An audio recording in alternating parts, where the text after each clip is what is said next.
البدع والأهواء، أهل البدع العقائدية وأهل البدع السياسية. أنا أقول بيننا وبينكم السلف، بيننا وبينكم الكتب، كان فيقول البدع بيننا وبينكم الجنة. بسم الله الرحمن الرحيم. الحمد لله رب العالمين، والصلاة والسلام على رسوله الأمين وعلى آله وأصحابه أجمعين، أما بعد. Ikhwani fillah rahimani wa rahimakumullah. Kita masih pada penjelasan berhubungan dengan batilnya pemahaman Mu'attilah. Yang istilah Mu'attilah ini mencakup semua kelompok ikhwanillah yang menolak nama-nama atau sifat-sifat Allah Subhanahu wa ta'ala, baik secara keseluruhan ataukah sebagian. Itu dinamakan apa tadi? Namanya apa? Maulana Mu'attilah. Baik. Dan kemarin kita telah membaca sisi yang kelima yang menunjukkan tentang batilnya manhaj tersebut, manhaj ahli ta'til. Namun dengan kita ajukan kepada mereka beberapa pertanyaan, baik untuk menggiring mereka alhamdulillah kepada apa? Kepada yang hak. Dan juga untuk menunjukkan tentang kerancuan serta kontradiksi yang ada pada mereka. Secara ringkas bagaimana Anda?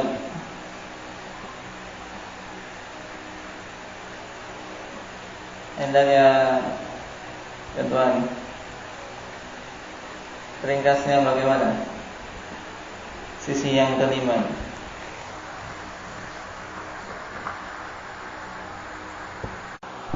Baik.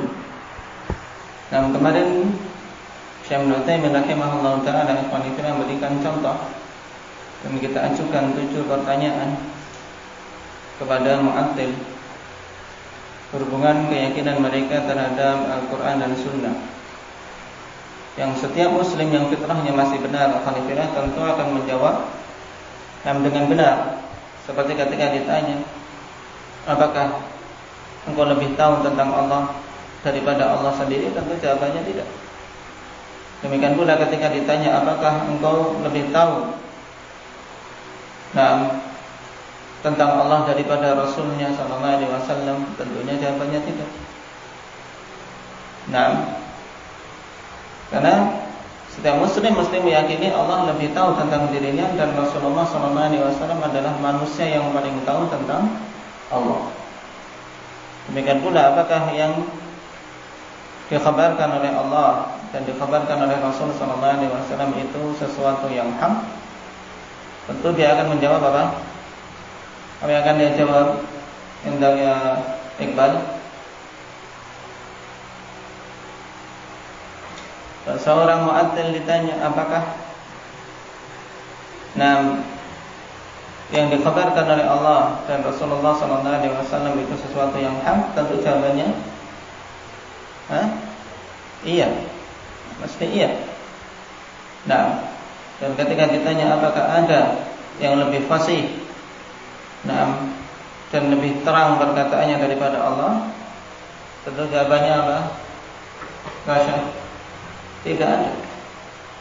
Dan adakah yang lebih fasih dari Rasul sallallahu alaihi wasallam dalam menerangkan kalam Allah? Jawabannya apa? Tidak ada. Kalau engkau telah meyakini ini semua, kenapa engkau tidak berani untuk menetapkan yang Allah Subhanahu wa taala tetapkan untuk dirinya secara hakiki? Demikian pula yang ditetapkan oleh Rasulullah sallallahu alaihi wasallam untuk Allah Subhanahu wa taala secara hakiki. Bukankah ini lebih selamat ketika engkau ditanya kelak di hari kiamat daripada engkau mendatangkan makna-makna yang lain yang menyelisih zahir? Baik.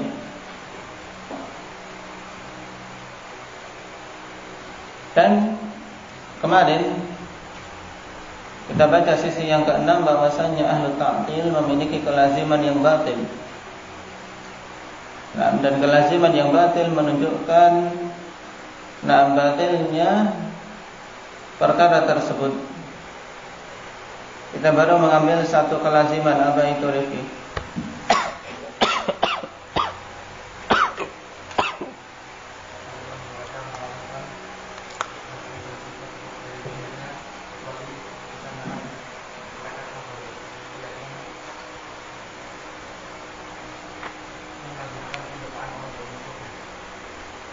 Baik, kenapa?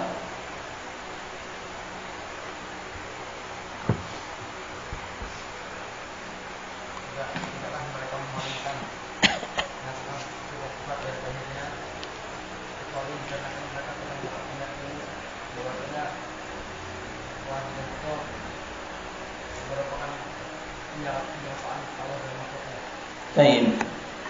Bahwasanya ahlu ta'til tidaklah menolak nas-nas atau memalingkan nas dari tauhidnya kecuali dikarenakan mereka telah berkeyakinan terlebih dahulu bahwa nas tersebut melazimkan adanya tasybih, dan keyakinan ini keyakinan kufur. Baik. Sekarang kita baca sisi yang kedua. Thaniyan, anna kitab Allah Ta'ala alladhi anzalahu tibyanan likulli syai' wa hudan linnas wa shifaa'an lima fis sudur wa nuran mubina wa furqanan bainal haqqi wal batil lam yubayyinillahu ta'ala fihi ma yajibu 'alal 'ibadi i'tiqadahu fi asma'ihi wa sifatihi. Bahwasanya kitabullah yang Allah turunkan untuk menjelaskan segala sesuatu dan sebagai petunjuk bagi manusia. Wa syifaan lima fi sudur, dan sebagai penyembuh untuk penyakit-penyakit yang ada di dada. Wa nuran mubina, dan cahaya yang jelas. Wa furqanan bainal haqqi wal batil, dan pembeda antara hak dan batil. Nah, kitabullah yang sifatnya seperti ini ternyata lam yubayyinillahu ta'ala fihi ma yajibu 'alal 'ibadi i'tiqaduhu fi asma'ihi wa sifatihi. Ternyata menurut keyakinan mereka tidaklah Allah menjelaskan di dalam kitabnya tersebut hal-hal yang wajib atas hamba untuk diyakini berhubungan dengan asma wa sifat. Wa innama ja'ala dzalika muwakkalan ila uqulihim, dan hanyalah Allah Subhanahu wa taala jadikan perkara keyakinan tentang asma wa sifat itu diserahkan kepada akal-akal mereka. Wa yufituna lillahi ma yasha'un, dan mereka boleh menetapkan bagi Allah apa yang mereka kehendaki.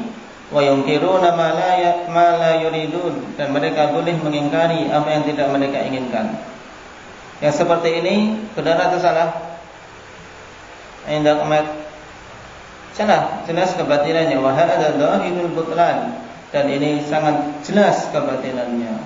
Nah, ini konsekuensi yang kedua manhaj ahli ta'til al-falifillah. Intinya apa? Poin yang kedua ini bahwasanya manhaj ahli ta'til melazimkan bahwa kitabullah yang Allah turunkan sebagai penjelas ternyata tidak menjelaskan tentang keyakinan asma wa sifat. Nah, dan tentang asma wa sifat menurut mereka diserahkan kepada akal. Nah, tentunya ini adalah keyakinan yang sangat batil. Itu ringkasnya. Salisan, yang ketiga, anna Nabiy sallallahu alaihi wasallam wa khulafa'ahu ar-rasyidin wa ashabahu wa salafal ummati wa a'immatiha kanu qasirina aw muqassirina fi ma'rifati wa tabyini ma yajibu lillahi ta'ala fi sifat aw yamtani 'alaihi aw yajuz. idh lam yarid anhum harfun wahidun fima dhahaba ilaihi ahlu ta'til fi sifatillahi ta'ala wa sammahu ta'wilan.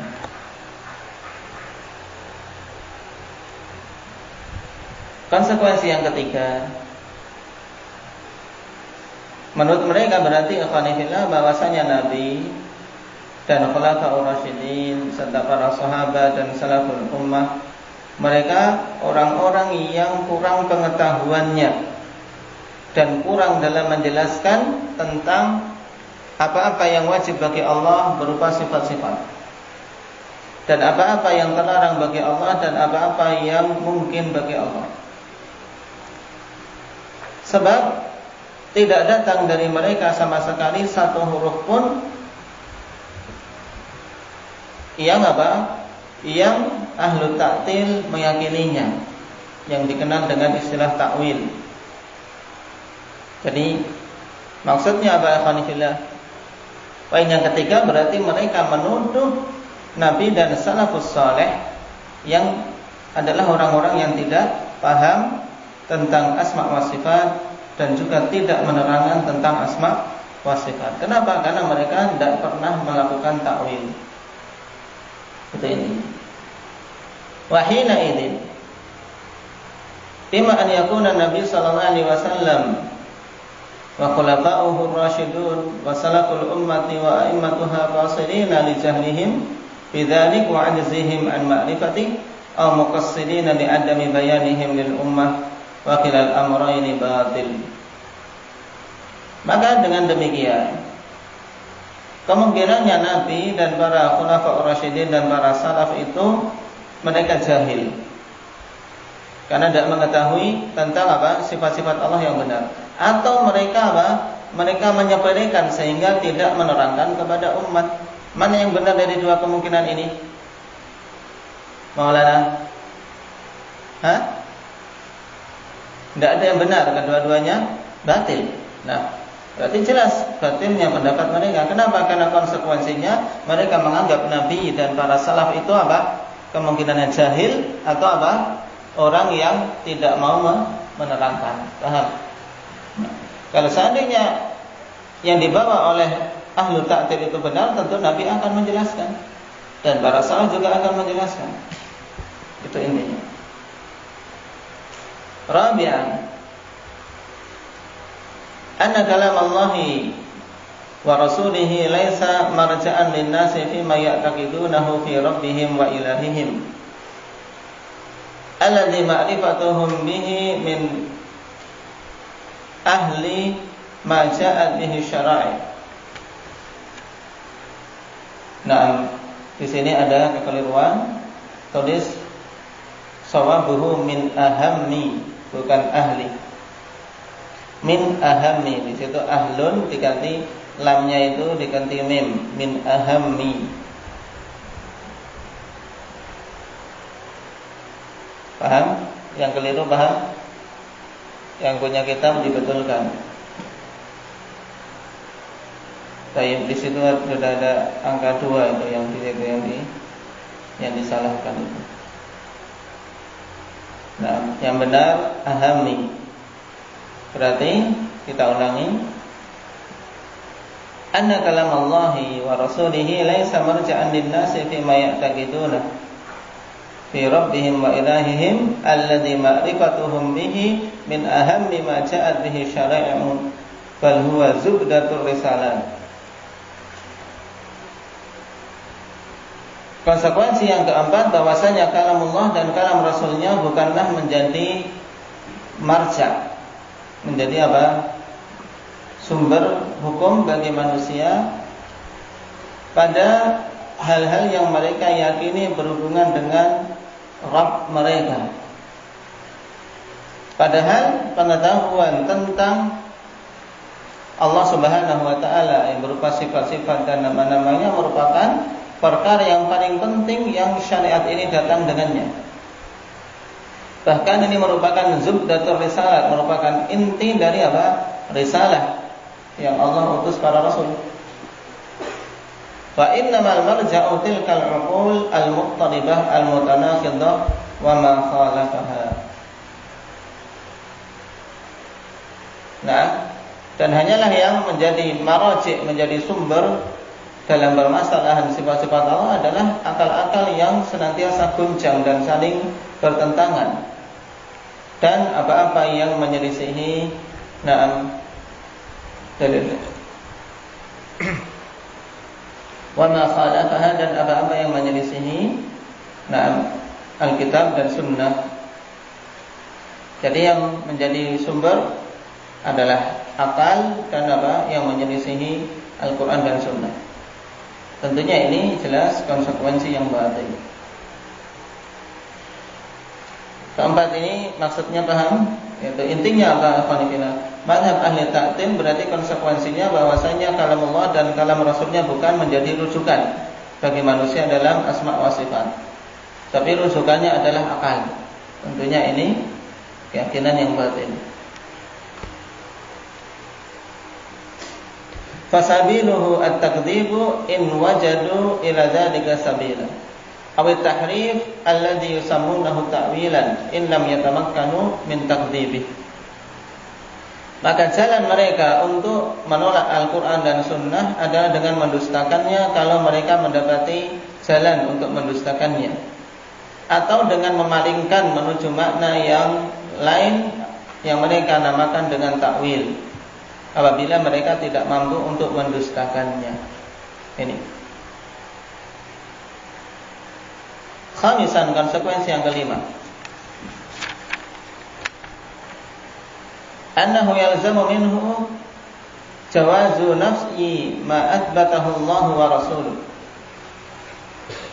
Nah, yang kelima bahwasanya melazimkan dari seorang ahli ta'til itu pembolehan untuk menolak apa yang Allah tetapkan dan Rasulullah SAW tetapkan. Baik, ini konsekuensinya. Fayuqalu fi qaulihi ta'ala wa ja'a rabbuk innahu la yaji'.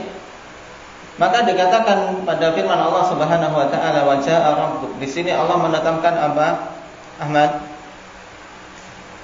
menetapkan sifat maji. Kemudian Mu'attil mengatakan apa? Innahu la yaji', sesungguhnya Allah tidak datang. Nah, wa fi qaulihi sallallahu alaihi wasallam yanzilu rabbuna ila sama'id dunya. Dan pada hadis ini tentang sifat apa? Adin, sifat nuzul, Allah turun ke langit dunia. Kemudian seorang Mu'attil mengatakan innahu la yanzil, sesungguhnya Allah tidak turun. Nah, lianna isnadal maji'i wa nuzul ila Allah majazun indahum, dikarenakan penyandaran maji' dan nuzul kepada Allah adalah majaz di sisi mereka. Wa adharul alamatil majazi indal qailina bihi sihhatun nafyi, dan alamat yang paling nampak untuk majaz di sisi orang-orang yang menetapkannya adalah apa? Benarnya ketika ditiadakan. Ini telah kita lewati dulu dalam pembahasan usul. Pokoknya apa, ikhwanifillah, alamat yang paling gampang, paling nampak bahwasanya itu majaz, kita katakan berarti boleh ditiadakan. Ketika Allah mengatakan dan Allah datang, maka maknanya tidak datang. Allah turun ke langit dunia, Allah tidak turun ke langit dunia. Ini menurut ahli ta'til. Tentu yang seperti ini sangat apa? Sangat batil. Sangat batil. Wa nafyu ma athbatahu Allah wa rasuluhu min afdhalil batil. Dan menolak apa yang Allah tetapkan dan Rasulnya tetapkan merupakan perkara yang paling batil. Wala yumkinul infikaku anhu bi ta'wilihi ila amri. Dan tidak mungkin untuk bisa berlepas diri dari penolakan itu dengan menakwilkan kepada perkara Allah. Dan datang perkara Allah, kemudian turun perkara Allah, atau turun perintah Allah, datang perintah Allah.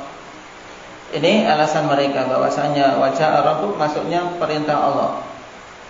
Nah, tidak mungkin seseorang mentakwilkan itu. Kenapa? Li'annahu laisa fis siyaqi ma yadullu dzalik, dikarenakan dalam konteks ayat tidak ada yang menunjukkan hal tersebut. Karena jelas-jelas dalam ayat wajah Rabbuk dan dalam hadis yang zilu Rabbuna. Berarti kesimpulan yang kelima, kelaziman batil mereka yaitu apa?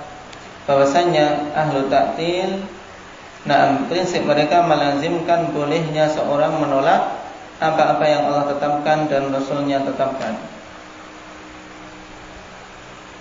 Tsumma inna min ahli ta'til man tarada qa'idatahu fi jami'is sifat aw ta'adda ila al-asma'i aydha.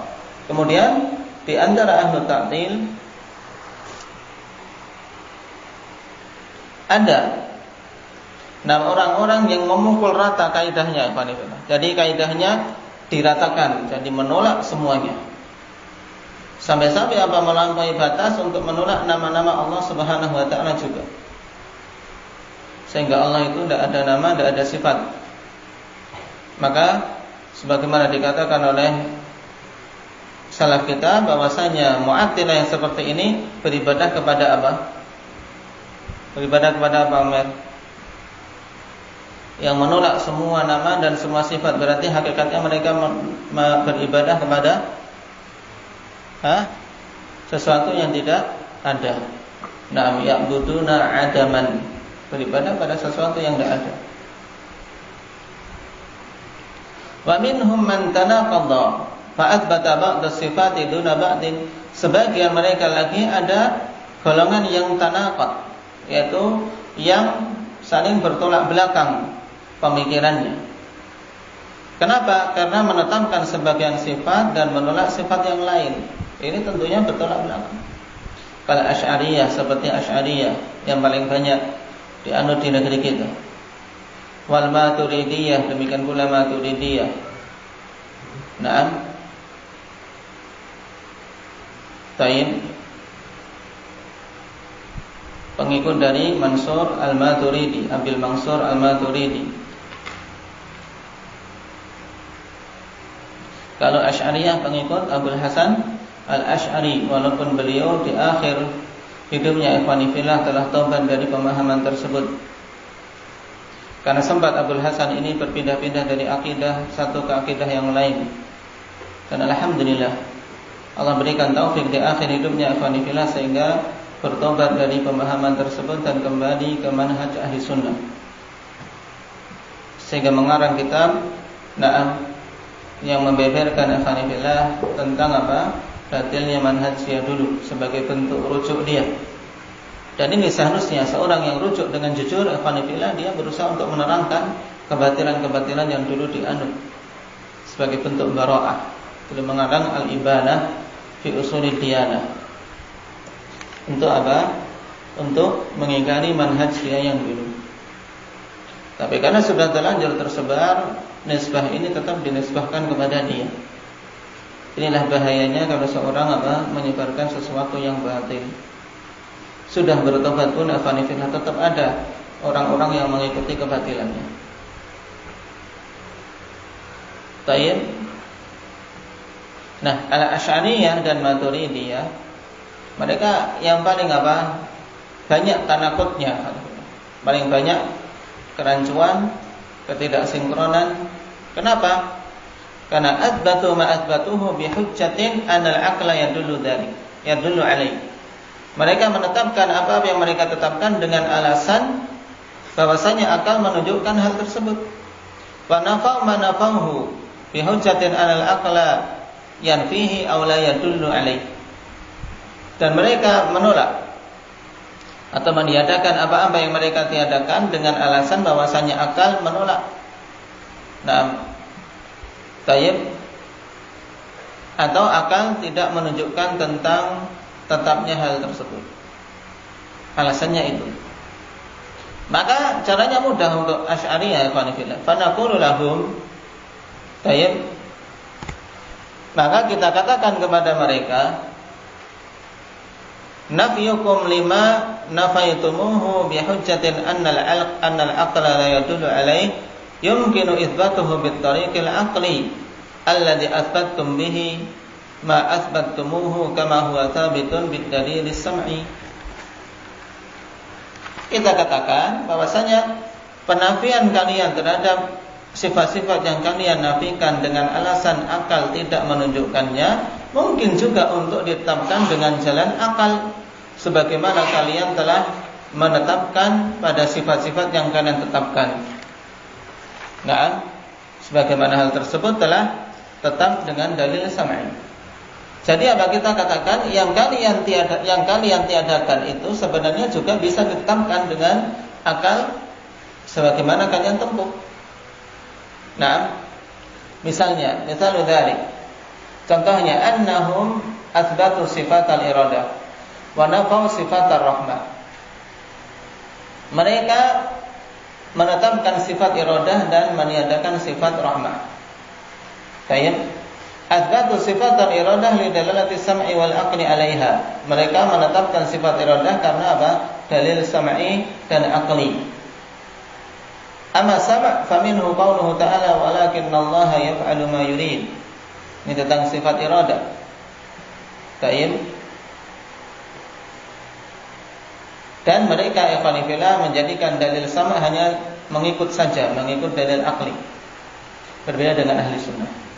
Wa amal aql fa inna ikhtilafa al-makhluqati wa takhsis ba'daha bima yahtassu bihi min dhatin aw wasfin dalilun 'ala al-iradah. Baik.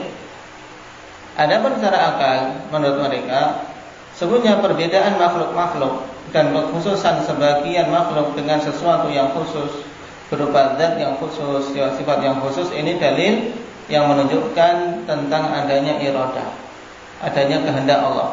Ada makhluk, ada yang namanya gajah, ada yang namanya semut, ada yang namanya nampil. Nah, menunjukkan apa? Beda-beda ini. Ya tidak. Antum sama semut beda, ya tidak. Nah, menunjukkan adanya iradah. Allah menghendaki semut itu diciptakan kecil. Gajah itu Allah kehendaki memiliki tubuh yang besar. Menunjukkan adanya iradah, adanya kehendak bagi Allah. Ini alasan orang-orang Asy'ariyah dan Maturidiyah. Nah, wa nafa rahmah dan mereka meniadakan sifat rahmah. Kenapa? Li'annaha tastalzimu layyinir rahim wa riqqatahu lil marhum. Menurut mereka karena sifat rahmah, sifat kasih sayang itu melazimkan apa? Melazimkan kelemahan zat yang merahmati. Dan apa? Melazimkan apa? Riqqah terhadap yang dirahmati, yaitu melazimkan, kalau tadi melazimkan lemahnya zat yang merahmati, juga melazimkan ketundukan terhadap yang dirahmati. Belas kasih menunjukkan apa? Lebih rendah dari yang dirahmati menurut mereka. Wa hadza muhalun fi haqqillah ta'ala. Menurut orang-orang Asy'ariyah ini muhal, tidak mungkin bagi Allah. Kalau Allah kok lemah, kemudian apa? Punya kasih sayang kepada marhum. Ini alasan akalnya. Padahal kalau mereka mau menetapkan sesuai dengan ahli sunnah, tetapkan bahwasanya rahmat kasih sayang tersebut kasih sayang yang tidak melazimkan kelemahan, ya tidak. Banyak manusia pun ada yang mengasihi tanpa ada kelemahan padanya. Apalagi Allah Subhanahu wa taala. Wa awwalul adillah as-sam'iyyah al-muthbitah lirrahmah ila al-fi'l. Dan mereka mentakwilkan dalil-dalil Al-Qur'an dan sunnah yang menetapkan rahmah kepada perbuatan. Yaitu apa? Pada perbuatan Allah Subhanahu wa taala. Au iradatil fi'l, atau kehendak untuk melakukan suatu perbuatan. Fafassaru ar-rahim bil mun'im au muridul in'am. Dan mereka menafsirkan ar-rahim dengan apa? Al-mun'im, yaitu zat yang memberikan nikmat atau zat yang menginginkan untuk memberikan nikmat. Ini takwil mereka. Adapun jawabannya insyaallah kita ambil pada pertemuan yang akan datang. Yang jelas, dan Asy'ariyah dan Maturidiyah afanillah golongan yang apa? Yang tidak gentle, yang tidak apa? Yang tidak konsisten. Mereka mau menolak tapi tidak tolak semua, mau menetapkan tapi tidak menetapkan semua. Jadi sebagian mereka tolak, sebagian mereka tetapkan. Ini yang menjadikan mereka dikecam dari banyak pihak. Orang-orang Mu'attilah menyerang mereka, kalian itu mukhannath, kalian itu banci. Nah, kenapa banci? Karena tidak berani apa? Langsung menolak semuanya. Ini udah kayak kami tolak semuanya. Nah, menurut mereka. Dari kalangan ahli sunnah mereka pun apa dicela. Kenapa? Karena tidak menerima dalil-dalil secara apa? Secara benar. Sebagian diterima, sebagian ditolak. Nah, sehingga orang yang paling bingung sebenarnya orang siapa? Asy'ariyah dan Maturidiyah. Adapun sisi bingungnya mereka kita ambil pada pertemuan yang akan datang. Subhanallah.